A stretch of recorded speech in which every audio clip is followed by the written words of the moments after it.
In January 2017, FIFA held a vote. The result was 37-0.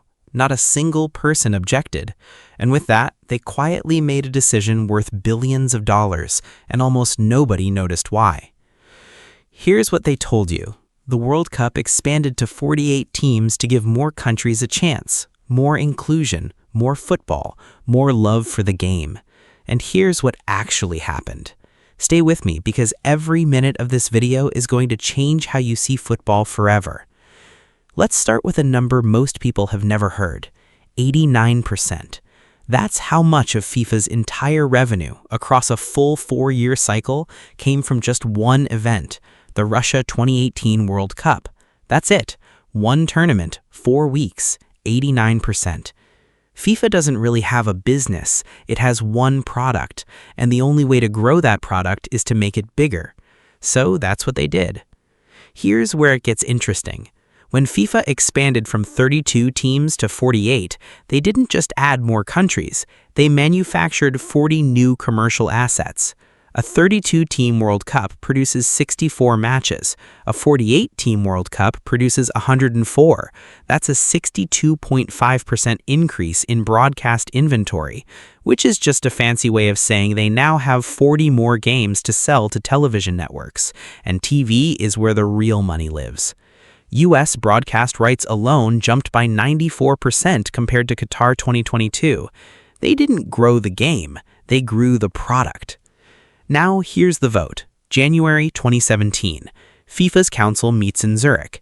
Gianni Infantino, the FIFA president who had been in the job for less than a year, puts the expansion to a vote. 37-0. Unanimous. Not one person raised a hand in opposition. Think about that. This is one of the biggest structural changes in the history of the world's most popular sport, and not a single person disagreed. That's not debate. That's a done deal dressed up as democracy. But why did everyone vote yes? Here's the part nobody talks about openly. The biggest winners from the expansion weren't the best football nations. Africa gained 4 extra World Cup slots. Asia gained 3.5. Together, those two confederations represent 95 FIFA member associations, nearly half of all votes in a FIFA presidential election. Infantino gave them slots, they gave him power. Both CAF and AFC have already pledged unanimous support for his re-election bid in 2027. Together, they control 101 out of 211 votes. The math isn't subtle. And it goes deeper. FIFA calls itself a non-profit, but after Qatar 2022, it was sitting on reserves of nearly $4 billion. $4 billion in a non-profit. And every 4 years, FIFA sends its 211 member associations up to $8 million in development funding. Small football nations in Africa, Asia, and the Pacific depend on that money to survive. When the organization controlling your budget also asks for your vote, you don't say no. One French football journalist called it a system of fealty. Infantino himself reportedly said the first criterion of the organization is money. Here's one that will genuinely shock you. FIFA has a program that pays football clubs when their players go to the World Cup. In 2022, Manchester City received nearly $4.6 million from that program. The entire continent of Africa, 5 national teams, received less than that combined. One English club versus an entire continent.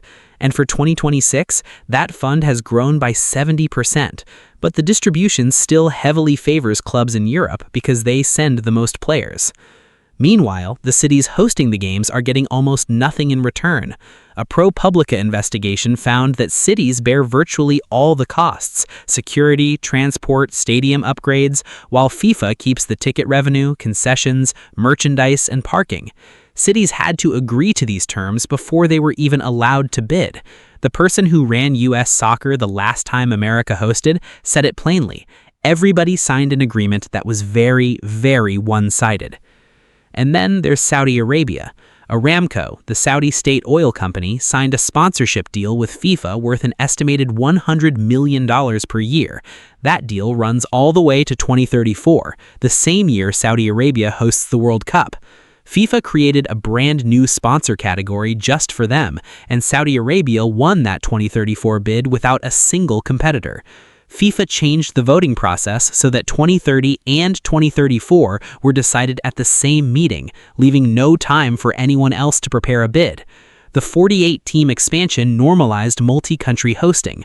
Multi-country hosting cleared the path for Saudi Arabia. Because here's the truth nobody is saying loudly enough. This was never really about 48 teams. CONMEBOL has already proposed going to 64. Infantino has floated a World Cup every 2 years instead of 4. If that happens, FIFA's revenue cycle doesn't grow, it doubles. The jump to 48 teams wasn't the destination, it was the proof of concept.